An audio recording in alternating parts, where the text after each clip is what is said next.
Hey guys, today's lesson is the first lesson of the second chapter of genetics. This chapter is much smaller than the first chapter. I think there's only like 5 or 6 lessons, and then we'll have another quiz and then the unit test. This chapter is obviously still about genetics, but we're going to be focusing more on what's happening with the DNA and how the DNA is used to make protein and stuff like that. Okay, so today we're going to be doing our lesson on the history of DNA, so let's get into that. So when we're talking about the history of DNA, what I really mean is we're going to go over all of the different things that contributed to our understanding of DNA today. So we're going to be looking at all of the different scientists and what they contributed to that understanding. We're also going to look at the structure of DNA, including its shape and what it's made of. In order to do that, we're also going to have to look at what nitrogenous bases and nucleotides are, the different types of nitrogenous bases, how they bond with each other, that kind of stuff. So we'll start by just going through all the different scientists. DNA was first isolated back in 1869 by Friedrich Miescher. Back then it wasn't called DNA though, it was called nuclein instead. Then we have Gregor Mendel, who is sometimes considered the father of genetics. We've talked about him before. He's the one who did all the experiments with pea plants in order to understand how traits are inherited. Back then, he didn't call the things that code for different traits genes, which is what we call them now. He called them factors instead, but he did help us understand how genes work. Then came Walter Sutton, who hypothesized that hereditary information is on the chromosomes. And then about 2 decades later, Thomas Hunt Morgan came and provided evidence that hereditary information is on chromosomes. So essentially evidence for Walter Sutton's hypothesis. Thomas Morgan, by the way, is the one who identified sex-linked traits when he was studying on fruit flies. Then we have Phoebus Levine. He discovered that there are 2 different types of nucleic acid, DNA and RNA, both that are very similar. They're both made of chains of nucleotides, and we'll talk more about how they're similar and different later on. Then we have Oswald Avery, who provided the first evidence that DNA is hereditary. Then Erwin Chargaff, who came up with Chargaff's rule that essentially says that the amount of the nucleotides adenine and thymine will always be the same, and the amount of the nucleotides guanine and cytosine will always be the same. So essentially he said A equals T and G equals C, that those nucleotides will appear in the same amounts as each other.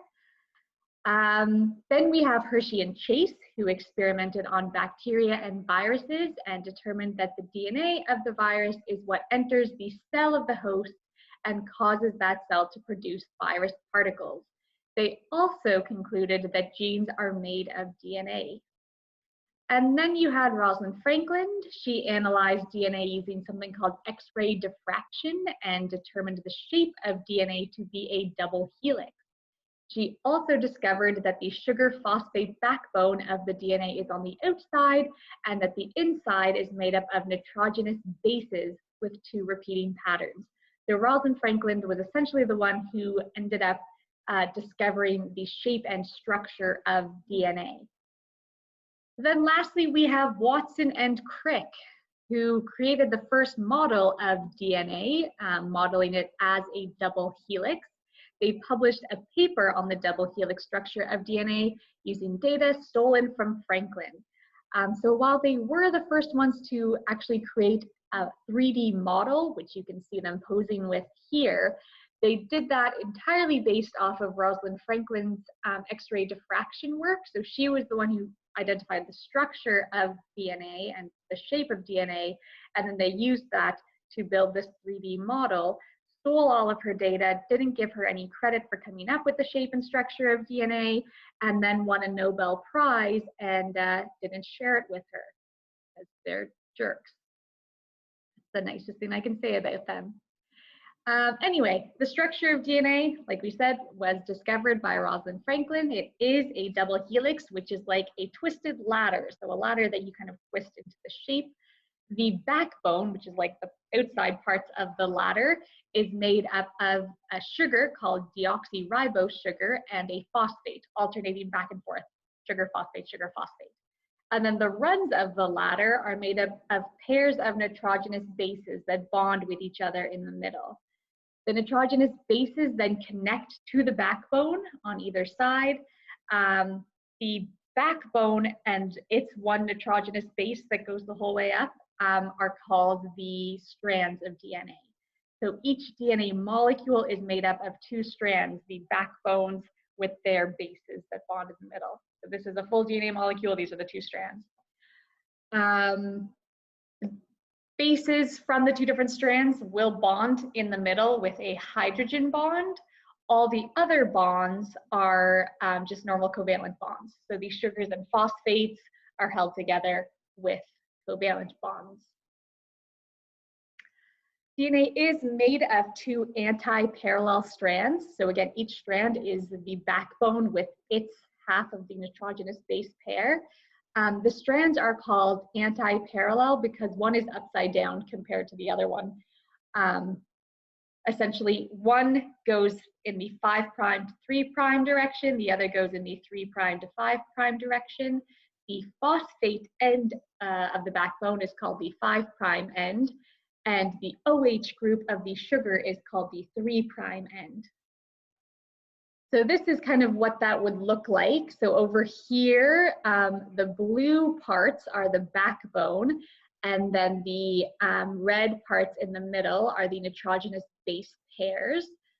So as you can see, one backbone has the 5' end up, which is the phosphate end. The other backbone has the sugar on top, which is the 3' end. So the backbones are going in opposite directions of each other. That's why they're called anti-parallel. And then you can see that over on this diagram as well. Okay. The nucleotides are a subunit of the DNA. Another way of thinking about that is that the nucleotides are the building blocks of the DNA. Each nucleotide is made of one of the deoxyribose sugars, bonded to a phosphate and bonded to one of the nitrogenous bases. There are 4 nitrogenous bases in DNA: adenine, thymine, guanine, and cytosine, and we represent those with a capital letter of the first letter of their name.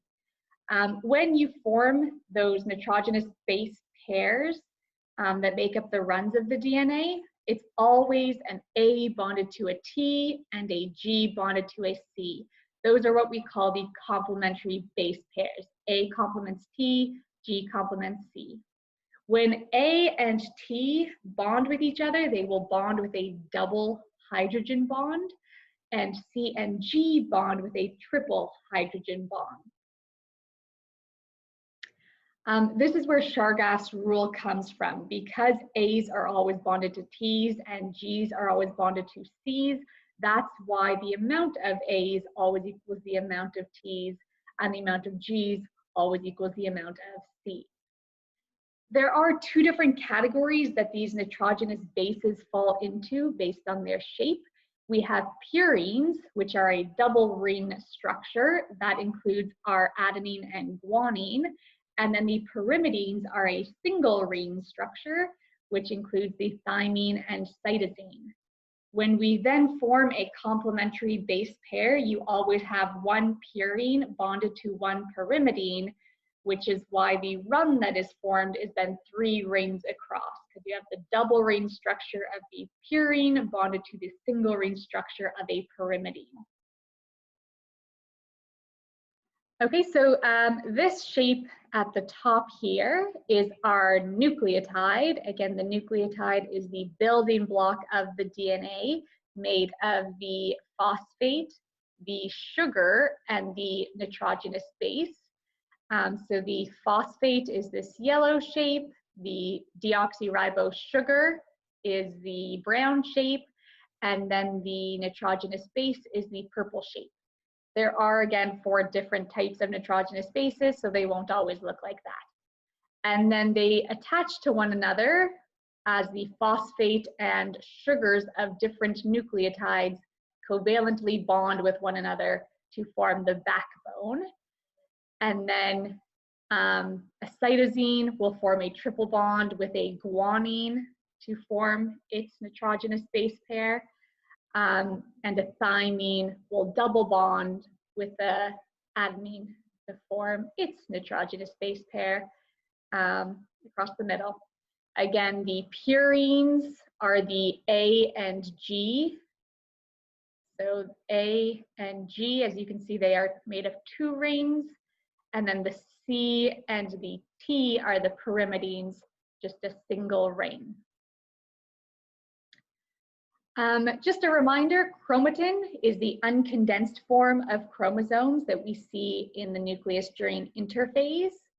Each chromatin is made up of a single molecule of DNA, and then the chromatin gets wrapped around the histones, those proteins, to form a nucleosome, which then coils and condenses even further into the chromosome.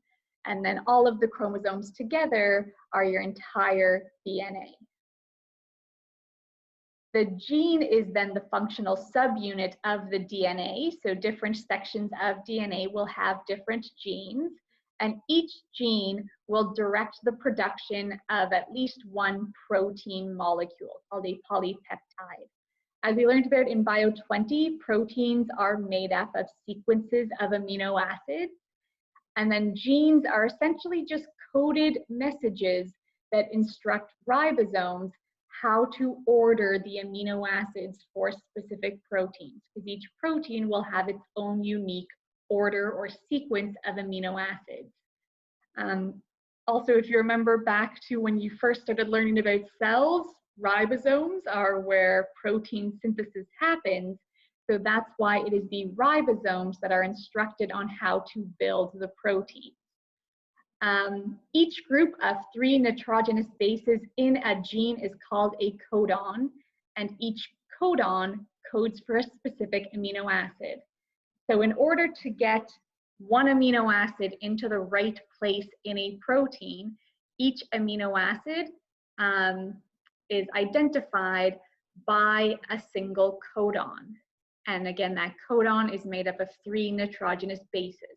So for example, something like GCC might be one codon. It means that you have a guanine and then a cytosine and then a cytosine. If you have that GCC codon, that will code for a specific amino acid, which will then get put into a specific place within that protein. Your genome is essentially all of the DNA that is carried in each of your cells. Okay, so that's it. Tomorrow we're going to get into DNA replication, so how DNA replicates during the S part of interphase, and then after that we're going to get into how this protein synthesis actually works. Okay.